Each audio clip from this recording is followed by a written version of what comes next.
My name is Samantha Mitchell, and at 34, I finally saw justice served in the most unexpected way. For years, my family told everyone I was a failure, a disappointment who could never measure up. They had no idea I had just been appointed chief of surgery at one of the most prestigious hospitals in the country. I kept my success a secret, tired of their dismissal. Then came the day my sister was hospitalized, and as I sat quietly beside her bed, enduring their usual cold treatment, a nurse walked in, bowed slightly, and said, "Hello, Chief of Surgery."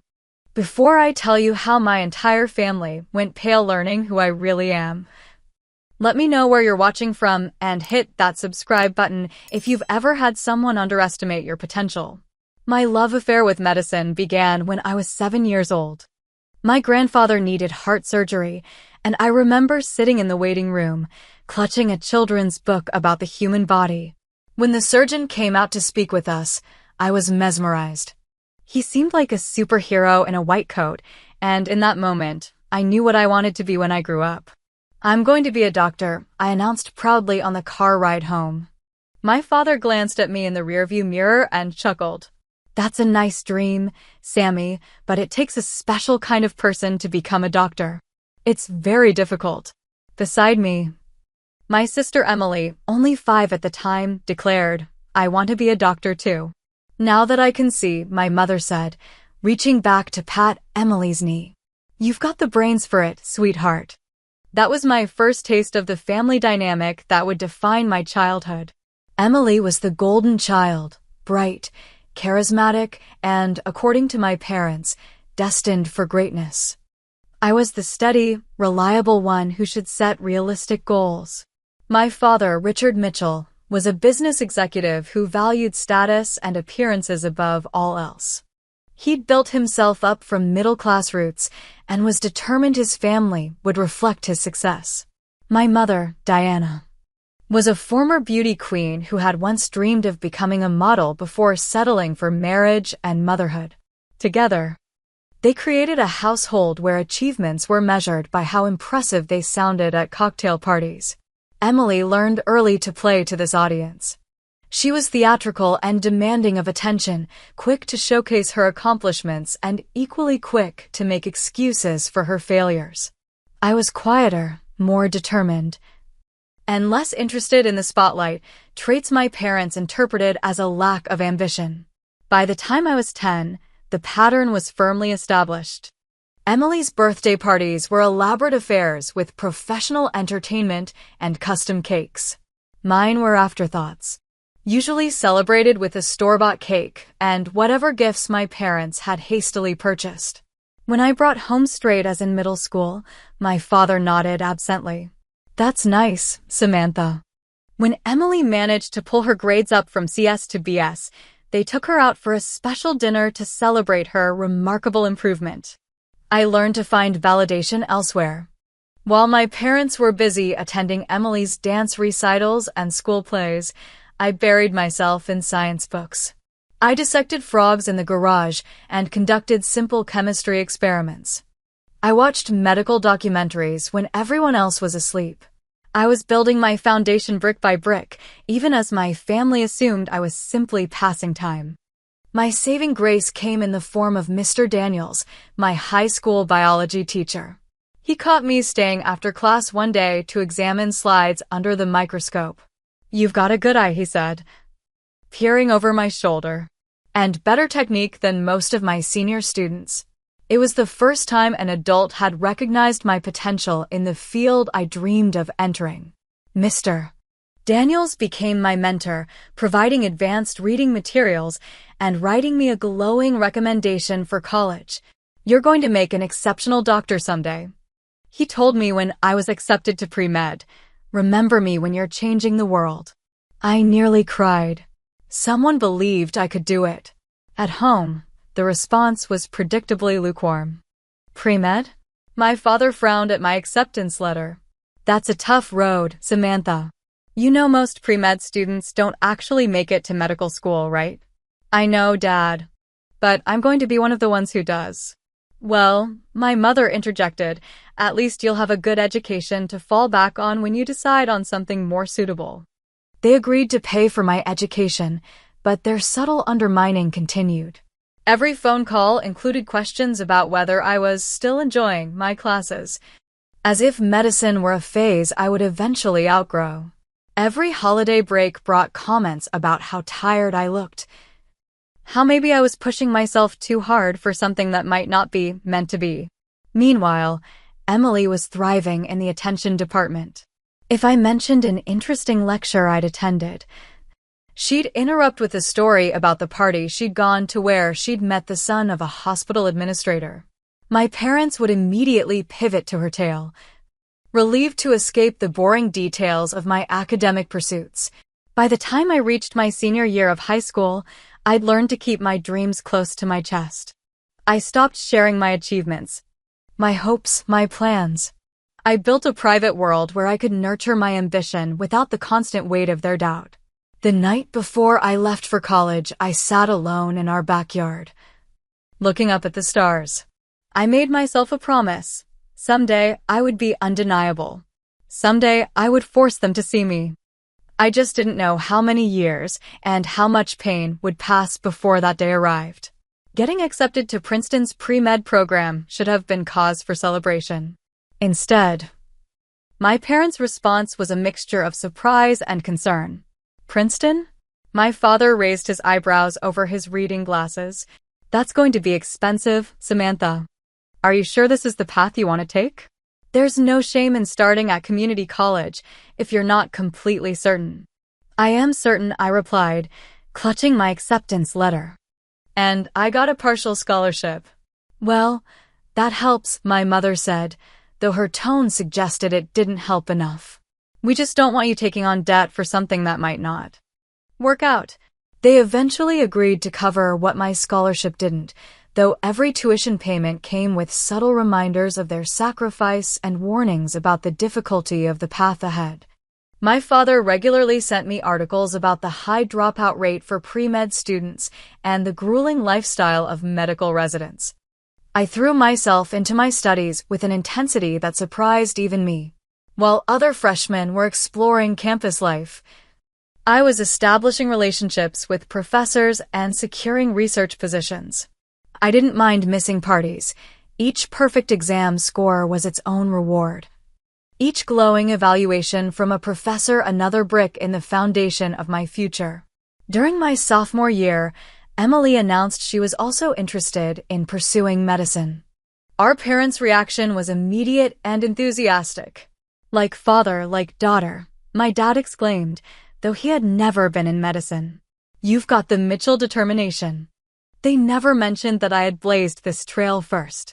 When Emily was accepted to Rutgers with a modest scholarship, my parents threw her a party, inviting extended family and friends. My uncle clapped me on the shoulder during the celebration. Looks like your little sister is following in your footsteps, he said. Maybe you two will open a practice together someday. My mother overheard and laughed. Oh, Samantha's still figuring things out.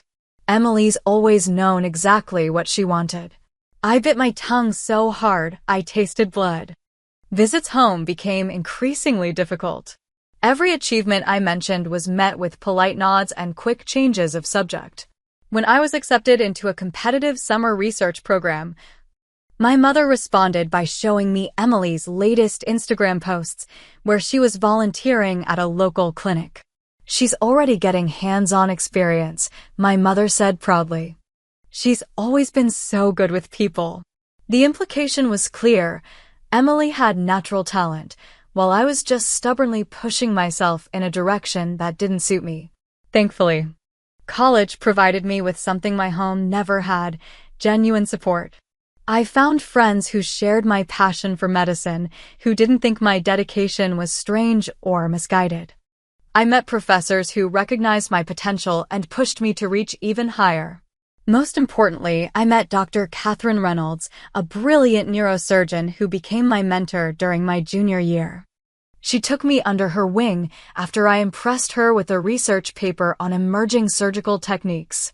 You have the mind of a surgeon, she told me during one of our monthly coffee meetings. methodical, precise, and innovative. Don't let anyone convince you otherwise. For the first time, I felt truly seen. Dr. Reynolds didn't just encourage my interest in surgery. She actively helped me prepare for it. She invited me to observe procedures, connected me with other medical professionals, and wrote a recommendation letter for medical school that brought tears to my eyes when she let me read it. "You're not just going to be a doctor, Samantha," she said. "You're going to be exceptional." I graduated summa cum laude, with honors in my research thesis. This ceremony should have been one of the proudest days of my life. My parents attended, of course, but they seemed uncomfortable during the department reception, where my professors kept approaching them to sing my praises. "You must be incredibly proud," my advisor told them. "Samantha is one of the most promising students I've encountered in 20 years of teaching." "Yes, she's always been persistent," my father replied with a tight smile. Later that evening, as we gathered with extended family for dinner, my achievements were quickly glossed over in favor of Emily's news that she'd been elected president of her pre-med society. A natural leader. My father toasted, raising his glass. "Always has been." I excused myself early, claiming exhaustion. In reality, I needed to escape before I said something I couldn't take back. As I lay in my childhood bed for one of the last times, I realized the distance between me and my family wasn't just emotional anymore.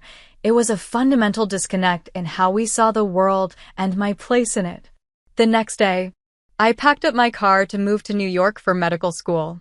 As I hugged my mother goodbye, she whispered, "It's still not too late to change your mind if it gets too difficult, sweetheart." I pulled away and looked her straight in the eyes. "It already is too difficult, Mom. But I'm doing it anyway." It was the closest I'd come to confrontation, and I saw the surprise in her face. But old habits die hard, and by evening, she'd called to tell me about a family friend's daughter who had dropped out of medical school and was much happier teaching high school biology. I let her words wash over me, no longer expecting anything different. The road ahead would be hard enough without carrying the weight of their doubt. From that day forward, I decided to stop seeking their approval and focus entirely on proving myself right. Medical school at Columbia was exactly as grueling as everyone said it would be, and exactly as fulfilling. I thrived under the pressure, the sleepless nights fueled by genuine passion rather than mere ambition. During my first year, I found myself drawn to cardiothoracic surgery, mesmerized by the complexity and precision it demanded. My residency at New York Presbyterian began with 80-hour work weeks that tested every limit I had. I learned to catch sleep in 15-minute increments, to perform complex procedures while fighting exhaustion, to make life-or-death decisions when my brain felt foggy with fatigue. But beneath the exhaustion was an exhilaration I couldn't explain to anyone who hadn't experienced it. Not that I tried to explain it to my family. Our phone calls had dwindled to brief, superficial exchanges that followed a predictable pattern. "How's the hospital?" my mother would ask, her tone suggesting I was engaged in some exotic, slightly concerning activity. "Busy but good," I would reply, no longer bothering to share specific accomplishments. "You're working too hard," she would inevitably say. "You need to have a life outside of medicine." "Samantha, have you met anyone special?" The implication was always clear. My career was something I should be fitting around the real priorities of marriage and family, not the other way around. Meanwhile, Emily had dropped out of medical school during her second year. The story my parents circulated was that she had decided to pursue a more balanced lifestyle and was taking time to reevaluate her priorities. In reality, she'd failed several key courses and was asked to repeat the year, something I learned not from my family, but from a mutual acquaintance. My parents never mentioned Emily's academic struggles. Instead, they framed her decision as wise and self-aware. "Not everyone is cut out for that kind of stress," my father told relatives at Thanksgiving dinner. "Emily's smart enough to know what's right for her." When my aunt asked how I was doing in my residency, my mother jumped in before I could answer. Samantha's still plugging away, she said with a sigh that conveyed both martyrdom and doubt. We worry about her, of course. She's always been so intense.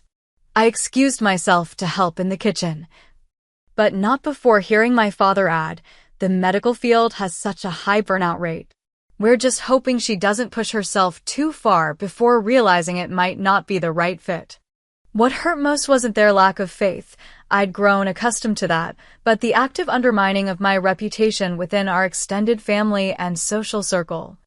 I discovered through cousins and family friends that my parents regularly described me as struggling and overwhelmed. When I received a prestigious residency award, they never mentioned it to anyone. When I was selected for a specialized surgical fellowship, they told relatives I was still in school. My Aunt Margaret, my father's sister and the family truth-teller, pulled me aside during a Christmas gathering. They're telling everyone you're barely hanging on, she said bluntly. Richard told the Petersons you were considering a less demanding specialty because you couldn't handle the pressure. Is that true? Absolutely not, I said, feeling a familiar knot of anger and hurt. I'm actually excelling. My attending physicians have recommended me for advanced training in minimally invasive techniques. Margaret studied my face. I thought so. Your parents have always had a strange blind spot when it comes to you, Samantha. I don't understand it. But I want you to know that not everyone in this family shares their perspective. Her words were a small comfort. But they couldn't erase the knowledge that my own parents were actively sabotaging my reputation. After that holiday, I made a difficult decision. I would stop sharing any career news with my family. The pain of having my accomplishments dismissed was bad enough. Knowing they were being twisted into failures was unbearable. I poured my energy into my work instead. During my third year of residency, I contributed to a groundbreaking procedure that combined traditional surgical techniques with new imaging technology.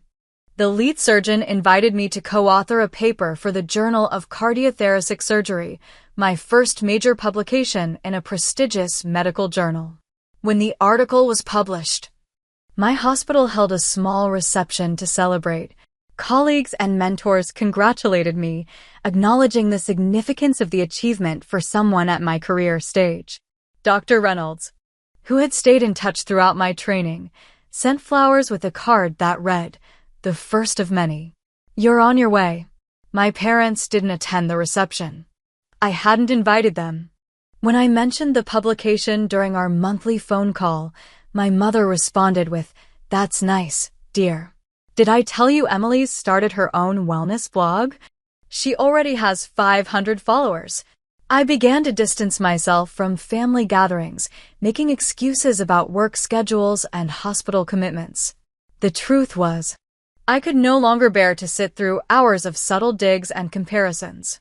Each interaction left me drained and doubting myself, emotions I couldn't afford in my demanding career. "You're never around anymore," my mother complained during one phone call. Family should come first, Samantha. I wanted to ask when I had ever come first in their family, but I swallowed the words. "I'm building my career, Mom. It requires sacrifice." "Well, Emily manages to visit every Sunday for dinner, and she has her business to run," she replied. Emily's business was a part-time job at a wellness center, supplemented by an allowance from our parents. I bit my tongue again. The irony was that while my family continued to expect my failure, my professional reputation was soaring. Attending physicians requested me for complex cases. Fellows and residents sought my guidance. By the final year of my fellowship, I was already being courted by multiple hospitals for prestigious positions. I learned to build my own family out of colleagues and friends who understood my passion and respected my dedication. I found mentors who pushed me to reach further and peers who celebrated my successes without reservation. It wasn't the validation I had once craved from my parents, but it was genuine and based on my actual abilities rather than predetermined expectations. Still, In quiet moments, after successful surgeries or professional recognition, I sometimes found myself wishing my family could see who I had actually become, not who they had decided I was. That wish would soon be granted in a way I never could have anticipated. By my early 30s, I had established myself as one of the rising stars in cardiothoracic surgery on the East Coast. My specialization in minimally invasive techniques had earned me recognition from industry leaders, and I had developed several procedural modifications that were being adopted by surgeons across the country. What no one in my family knew was that I had been approached by Massachusetts General Hospital with an unprecedented opportunity. They wanted me to consider the position of chief of surgery. At 34, I would be one of the youngest chiefs in the hospital's history and one of the few women to hold the position. The recruitment process was intense and highly confidential. I flew to Boston for a series of interviews, presented my vision for the department, and met with the hospital board. Throughout the process, I told no one in my family what was happening. Years of having my accomplishments diminished had taught me to protect my professional life from their influence. When the official offer came, I was sitting alone in my apartment overlooking Central Park. The email was followed by a phone call from the hospital director. "We believe you're the future of surgical medicine, Dr. Mitchell," he said. "We want you to lead our team into that future." After accepting the position, I sat on my balcony with a glass of champagne, watching the sun set over the park. I had achieved something remarkable, something undeniable. Part of me wanted to call my parents, to finally force them to acknowledge my success. But a deeper wisdom held me back. This moment was mine to savor, untainted by their doubt or dismissal. I decided to wait until I was settled in the role before sharing the news. I would tell them in person, I thought, when the achievement was already established fact rather than future promise. Before I could make those plans, however, my family orchestrated one final episode of dismissal that sealed my decision to maintain my privacy. My parents had organized a family dinner to celebrate Emily's engagement to a wealthy real estate developer. I flew in for the weekend, genuinely happy for my sister despite our complicated relationship. The dinner was at an upscale restaurant, with extended family and friends gathered to toast the couple. I arrived slightly late due to a delayed flight and found the celebration already in full swing. My father was mid-speech, champagne flute raised. "And we always knew Emily would find someone special," he was saying. "She's always had a gift for connecting with people, for knowing what she wants and going after it." I slipped into my seat quietly, nodding greetings to relatives as my father continued. "To Emily and James," he concluded, "you make us prouder than words can express." After the toast, my mother finally noticed my arrival. "Oh, Samantha, you made it. We were just about to order." No mention of my late arrival, no concern about my delayed flight. I was simply an afterthought. As usual, throughout dinner, Emily dominated the conversation with wedding plans and stories about how she and James met. My parents beamed with each detail, occasionally turning to other guests to add, "She's always had such clear vision about her life." When a cousin asked what I had been up to, my mother answered before I could. "Samantha's still at the hospital in New York, still working those crazy hours." She shook her head slightly. "We keep telling her there's more to life than work, don't we, Richard?" "Some people take longer to find their path," my father agreed with a pointed glance at Emily's engagement ring. But better late than never. I felt something shift inside me. A final thread snapping, perhaps. I had been offered one of the most prestigious positions in my field, a role that surgeons twice my age would consider the pinnacle of their careers. And here I sat, being patronized as someone who hadn't yet found her path. Actually, I started to say, the announcement of my new position on the tip of my tongue. But Emily chose that moment to stand and tap her glass. "James and I have one more piece of news," she announced. "We're expecting. I'm going to be a mom." The table erupted in cheers and congratulations. My mother burst into tears of joy, and my father wrapped his arm around Emily's shoulders, pride radiating from every pore. In the commotion, no one noticed that I hadn't finished my sentence. No one cared what news I might have had to share. In that moment, I made my decision. They would learn about my achievement when they couldn't ignore or diminish it. The next morning, as I prepared to return to New York, my mother cornered me in the guest room. "You should learn from your sister, Samantha," she said, folding a towel that didn't need folding. "Emily understands what really matters in life. It's not too late for you to focus on building a family instead of just a career." I looked at her, this woman who had never seen me clearly, and felt a strange sense of peace. "I'm very happy with my life, Mom," I said simply. "Are you? You work all the time. You barely visit. You don't have a partner or children. That's not much of a life." I picked up my suitcase. "It's my life. And it's a good one." She shook her head, the familiar expression of disappointment settling on her features. "We just want what's best for you." "No," I replied quietly. "You want what you think is best for me. There's a difference." I left for the airport shortly after, returning to New York to prepare for my move to Boston.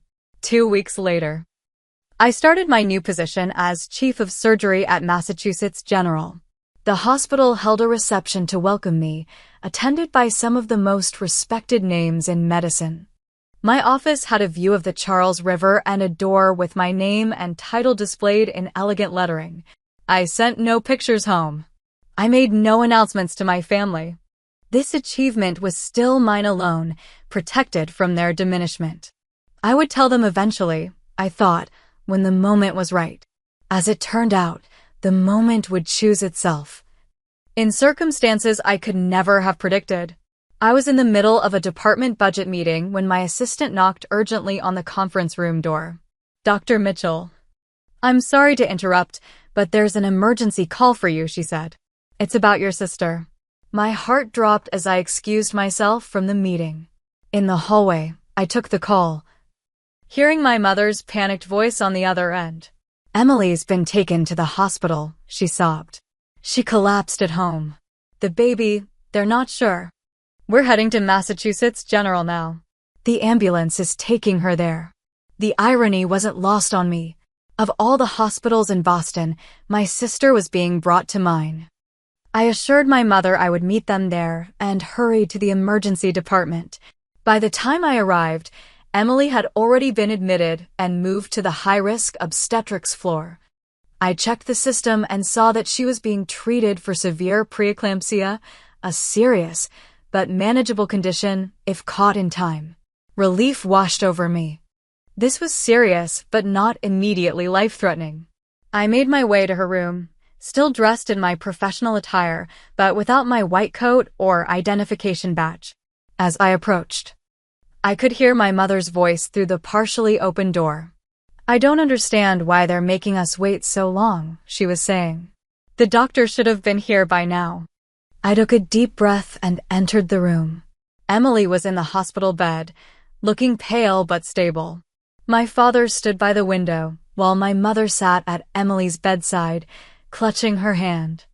All three looked up as I walked in, but their expressions showed only mild acknowledgement, no relief, no gratitude for my quick arrival. "Finally," my mother said, though I had arrived less than 20 minutes after their call. "Have you spoken to the doctors? Do you know what's happening?" "I just got here, Mom," I replied, moving to Emily's other side. "How are you feeling, Em?" Emily gave a dramatic sigh. "Terrible. They said my blood pressure is dangerously high. They're worried about the baby." I nodded. "Preeclampsia can be serious. But you're in the right place. Massachusetts General has an excellent maternal-fetal medicine team." My father turned from the window with a frown. "And how would you know that?" "You work in New York." The perfect opening to explain my new position, but something held me back. The familiar dismissive tone. The automatic assumption that I couldn't possibly know what I was talking about. Old patterns reasserting themselves even in crisis. "I keep up with hospital rankings," I said simply. deciding this wasn't the moment for revelations. Emily's health was the priority. My mother made a small noise of disapproval.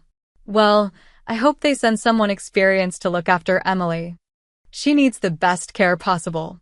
I'm sure they'll send someone very qualified, I replied, biting back the urge to tell her that, as chief of surgery, I could personally ensure it. The next hour passed in uncomfortable silence, broken only by Emily's occasional complaints about her condition and my mother's fussing. When I offered to get more information about the treatment plan, my father waved me off. The nurse said the doctor would be here soon. We don't need you running around asking questions and getting in the way. I sat down in the corner chair, observing the family dynamic as if from a distance.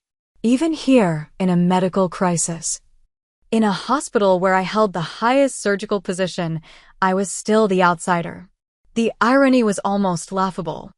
My mother continued to make pointed comments about how some people were too busy with work to care about family, even as I sat right there, having dropped everything to be with them. My father checked his watch repeatedly, muttering about the inefficiency of hospital staff. Emily alternated between tearful worries about the baby and complaints about the uncomfortable bed and bland hospital food. Not once did anyone ask about my life, my work, or express genuine pleasure that I was there. I was simply expected to be present but invisible, supportive but silent. As the afternoon wore on, my father stepped out to make some business calls. My mother took the opportunity to lean closer to Emily's bed. At least this might help Samantha understand what she's missing, she said in a stage whisper. All that focus on career. And look at what really matters in the end. Family. I remained silent, watching Emily nod in agreement, both of them seemingly forgetting that my career was dedicated to saving lives, including, potentially, Emily's and her baby's. The tension in the room was palpable when a nurse finally entered. She was carrying a tablet and checking Emily's vital signs when she glanced up and noticed me sitting quietly in the corner. Her eyes widened in recognition, and I gave a small shake of my head, hoping she would understand my silent request for discretion. The nurse turned back to Emily. The attending physician will be here shortly to discuss your treatment plan.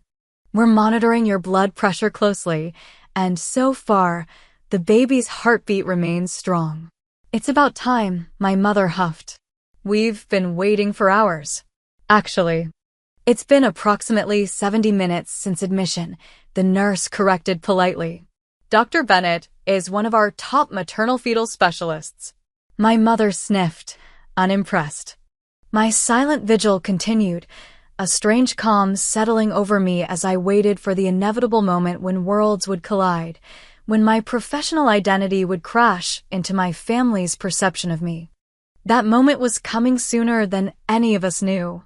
The door to Emily's hospital room swung open and Nurse Jackson returned, this time accompanied by a young resident I recognized as Dr. Patel from the obstetrics department. They were checking Emily's chart when Nurse Jackson glanced up and saw me again. What happened next seemed to unfold in slow motion. The nurse straightened her posture, a look of professional respect replacing her earlier casual demeanor. She stepped away from Emily's bed and walked directly toward me, stopping a respectful distance away. Then, to the astonishment of everyone in the room, she gave a slight, deferential bow. "Hello, Chief of Surgery," she said clearly. "I didn't realize you were already here with the patient. Dr. Bennett is on her way to consult." The silence that followed was deafening. I could almost hear the mental gears turning as my family processed what they'd just heard. Emily's mouth fell open, her usual dramatic flair failing her in genuine shock. My father, who had just returned from making his calls, froze in the doorway, his phone still in his hand. My mother looked from the nurse to me and back again, her expression shifting from confusion to disbelief. "There must be some mistake," she finally said with a nervous laugh. "My daughter works at a hospital in New York." "She's not. She can't be." Nurse Jackson looked confused. Dr. Samantha Mitchell has been our chief of surgery for the past 3 months, she stated matter-of-factly. One of the youngest chiefs in the hospital's history. All eyes turned to me. I stood up slowly, smoothing down my silk blouse. Thank you, Nurse Jackson, I said calmly. Yes, I am familiar with the case. Dr. Bennett is exactly who my sister needs to see right now. The nurse nodded professionally, though I could see the questions in her eyes. Dr. Patel looked equally confused, but maintained his professional composure. We'll continue monitoring Mrs. Collins's blood pressure, he said, using Emily's married name. The latest readings show it's still elevated but has stabilized somewhat since admission. Good, I replied. Please keep me updated on any changes. As the medical staff turned their attention back to Emily, I watched my family's reactions unfold. Emily's shock had morphed into something more complex, a mixture of surprise, confusion, and what looked almost like betrayal, as if my success were somehow an act of aggression against her. My father had moved from the doorway to stand beside my mother, his expression hardening into something defensive. My mother simply stared at me as if seeing a stranger. Chief of surgery, she finally whispered. But you never said anything. Would it have mattered if I had? I asked quietly. Before she could answer, the door opened again, and Dr. Bennett entered. She was one of our most respected specialists, a woman in her 50s with a commanding presence and exceptional clinical skills. She spotted me immediately. Dr. Mitchell, she said with genuine warmth. I didn't expect to see you here today. Family emergency, I explained. This is my sister, Emily Collins. Dr. Bennett's eyebrows rose slightly as she made the connection. I see. Well, she's in good hands here. She turned to Emily with a reassuring smile. Mrs. Collins, I've reviewed your case. The preeclampsia is concerning but manageable. We'll need to keep you hospitalized for monitoring until your blood pressure stabilizes. Emily, still processing the revelation about my position, simply nodded. Dr. Mitchell, Dr. Bennett continued, addressing me professionally. Based on the initial assessment, we're considering beginning magnesium sulfate as a precaution against seizures. Given your sister's current condition, would you concur? The room seemed to hold its breath as Dr. Bennett deferred to my medical opinion, an unmistakable acknowledgement of my authority and expertise. Yes, I replied after a moment's consideration. That seems appropriate given the severity of her symptoms. I'd also suggest continuous fetal monitoring for the next 24 hours at minimum. Dr. Bennett nodded her agreement. Exactly what I was thinking. I'll order that right away. My father finally found his voice. Now wait just a minute, he interjected. Are you saying my daughter is making medical decisions about her sister? Isn't that some kind of conflict of interest? Dr. Bennett looked surprised. Mr. Mitchell, your daughter is one of the most respected surgeons in the country. While obstetrics isn't her specialty, her medical opinion is highly valued. However, I am the attending physician and will be making all final treatment decisions. She turned back to me. Will you be staying for the treatment discussion? Yes, I said, meeting my father's gaze steadily. I'd like to hear the full plan. As Dr. Bennett began explaining Emily's treatment in detail, other hospital staff filtered in and out of the room. Each one acknowledged me with the same respect, Dr. Mitchell, or Chief, creating an undeniable picture of my professional standing. My mother, who had been uncharacteristically silent, suddenly reached for my hand. Why didn't you tell us? She asked, her voice small. I gently withdrew my hand. When have you ever truly wanted to hear about my success, Mom? Her face flushed. That's not fair. We've always supported you. From the bed, Emily made a scoffing sound. All eyes turned to her. Oh, come on, she said, some of her usual dramatic flair returning. We all know Samantha was never the favorite. You guys made that pretty clear. My father stepped forward, his businessman instincts kicking in as he attempted damage control. Now's not the time for family drama, Emily. You need to focus on getting better. He turned to me with a stiff smile. Samantha, we've always been proud of you. You know that. We just worried about you working too hard. The practiced ease of his revisionist history was almost impressive. In any other circumstance, I might have let it pass. Might have accepted this meager olive branch for the sake of peace. But standing in my hospital, surrounded by colleagues who respected me for exactly the qualities my family had always dismissed, I found I no longer needed to compromise. No, I said simply. You weren't proud of me. You were waiting for me to fail. Dr. Bennett, sensing the tension, tactfully excused herself. I'll check back in an hour. The nurse will start the magnesium sulfate immediately. As the door closed behind her, my father's facade cracked. That's ridiculous. We always supported your interests. My interests? I repeated. You mean my career? The one you told everyone was falling apart? The one Mom suggested I should abandon just yesterday to focus on building a family? My mother had the grace to look embarrassed. We didn't know you were so successful. That's exactly the point, I replied. You never asked. You never wanted to know. You decided years ago who I was and what I was capable of, and you never bothered to update that assessment, even when the evidence was right in front of you. Emily, never one to stay out of the spotlight for long, interjected. Well, you could have told us you were some big-shot doctor. It's not like we wouldn't have been happy for you. I looked at my sister. Really looked at her and felt a surprising wave of compassion. Emily had been shaped by our parents' expectations just as much as I had, just in the opposite direction. She had been told she was exceptional for so long that she'd never had to prove it. What might she have accomplished if she'd been held to higher standards? I'm not some big-shot doctor, I said quietly. I'm chief of surgery at one of the country's top hospitals. I've published over 30 papers in major medical journals. I've developed surgical techniques that are being taught across the country. And none of you know any of that because none of you ever really wanted to know who I actually am. The silence that followed was profound. My father stared out the window, his jaw working. My mother twisted her wedding ring, tears welling in her eyes.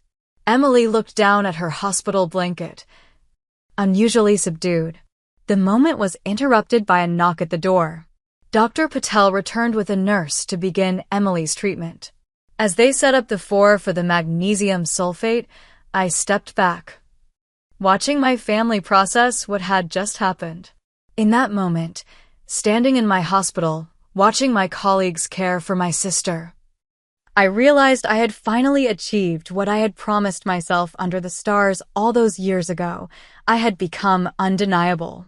Emily remained in the hospital for 5 days.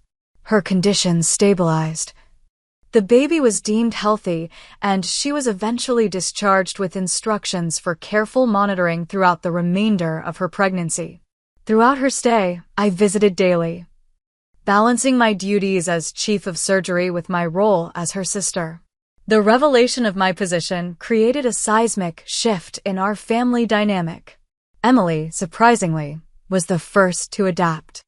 On the 3rd day of her hospitalization, as I checked in during my lunch break, she looked up from her magazine with unusual seriousness. You must be really good, she said simply. Everyone here practically genuflects when you walk in. I smiled slightly. I work hard. Yeah, she replied, studying me. You always did. She hesitated, then added. I was jealous of you, you know. This caught me off guard. Jealous? Of me? Mom and Dad treated you like you hung the moon. Emily laughed without humor. They did. And it was nice, I guess. But I always knew I wasn't earning it. You built something real. Something they couldn't give you or take away. She rubbed her pregnant belly absently. I never had that. It was perhaps the most honest conversation we'd ever had. As Emily's discharge approached, we began tentatively rebuilding our relationship, not as competitors in our parents' attention economy, but as adults with our own strengths and weaknesses. My parents' adjustment was more complicated. My father attempted to rewrite history, claiming he had always believed in me but had simply been pushing me to excel with his doubt. My mother vacillated between pride in my accomplishments and hurt that I had kept them secret. "We're your family," she said during a private moment in my office where she had asked to speak with me. "Families shouldn't have secrets. Families shouldn't make their children feel like they're constantly falling short, either," I replied gently. "Every time I achieved something, you found a way to diminish it." Eventually, I stopped sharing because it hurt too much. "We never meant to hurt you," she insisted, tears welling in her eyes. "We were just worried. Medicine is such a demanding field. And you were always so intense." "That intensity is what makes me good at my job, Mom. It's not a flaw to be corrected. It's a strength to be channeled." She nodded slowly, though I wasn't sure she truly understood. Old perceptions die hard, and my parents had spent decades viewing me through a particular lens. It would take time and consistent evidence to reshape their image of me. As weeks passed, I established clear boundaries. I declined their initial flood of invitations to family events, explaining that my schedule as chief of surgery was demanding and inflexible. When I did accept an invitation for Sunday dinner a month after Emily's hospitalization, I left when my father began introducing me to neighbors as "our daughter," the doctor with the same tone he might have used for "our daughter." The circus performer, technically accurate but tinged with subtle disbelief. "I've worked hard to earn my position and the respect that comes with it," I explained as I collected my coat. "When you're ready to respect it too, we can try this again." My Aunt Margaret called the next day. "Good for you," she said without preamble. "Richard's been getting away with that condescending attitude for years. It's about time someone called him on it." Gradually, tentatively, a new family dynamic began to emerge. My parents learned that my success wasn't a phase or a fluke, but a sustainable reality. Emily, to everyone's surprise, including possibly her own, developed a genuine interest in patient advocacy after her experience and began volunteering at a support group for high-risk pregnant women. 6 months after the incident, as my family now referred to it, I invited them to the hospital's annual fundraising gala. I was being honored for pioneering a new minimally invasive cardiac procedure, and I decided it was time for them to see me in my professional element. The evening was transformative. My parents watched as hospital board members, renowned physicians, and grateful patients approached me with genuine respect and admiration. They listened as the hospital director described my contributions to the field. They witnessed, perhaps for the first time, who I had become when they weren't looking. "I had no idea," my father said quietly as we stood at the reception afterward. "The way people talk about you, you're really changing lives." "That's why I do it, Dad," I replied. It was never about proving anything to anyone. It was about being who I was meant to be. He nodded, a complexity of emotions crossing his face. "I'm sorry we didn't see it sooner. It wasn't a complete transformation. Decades of patterns don't disappear overnight, but it was a start." Over the following year, we began building a relationship based on who we actually were, not who they had decided I should be. I established a mentoring program for young surgeons facing similar challenges, particularly women and minorities who often struggled against others' limited perceptions of their potential. I shared my story openly with these protégés, emphasizing that external validation, even from those closest to us, can never replace self-belief. Your worth isn't determined by others' ability to see it. I told a particularly promising resident who was facing skepticism from her family. Build your excellence brick by brick, day by day.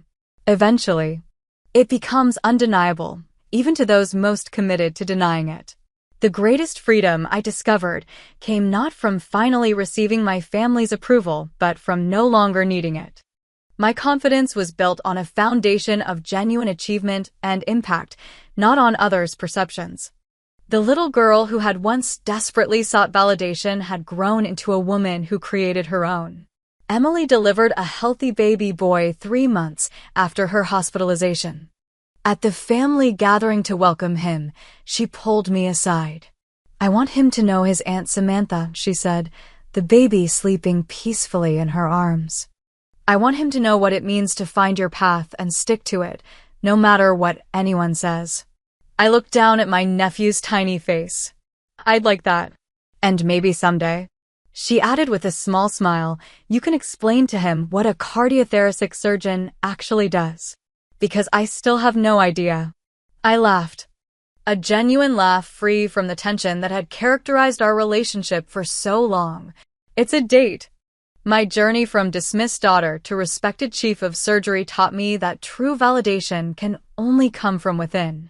External recognition, while satisfying, especially in those moments when my family finally saw me clearly, is ultimately fleeting. What endures is the knowledge that I built something meaningful, something that extends beyond myself to touch countless lives. If you're watching this and feel unrecognized or underestimated by those who should believe in you most, know that your worth isn't diminished by their inability to see it. Build your excellence quietly if necessary, but build it nonetheless. Your success doesn't need their permission or acknowledgement to be real. The greatest revenge against doubt isn't proving others wrong, it's proving yourself right. Have you ever been underestimated by family or friends? How did you respond? Share your story in the comments below. And if this resonated with you, please like, subscribe, and share with someone who might need to hear it today. Remember, sometimes the people who are meant to support us the most are the last to recognize our potential. Don't let that stop you from becoming exactly who you're meant to be. Thank you for listening to my story, and I wish you the strength to pursue your dreams, even when no one else believes in them.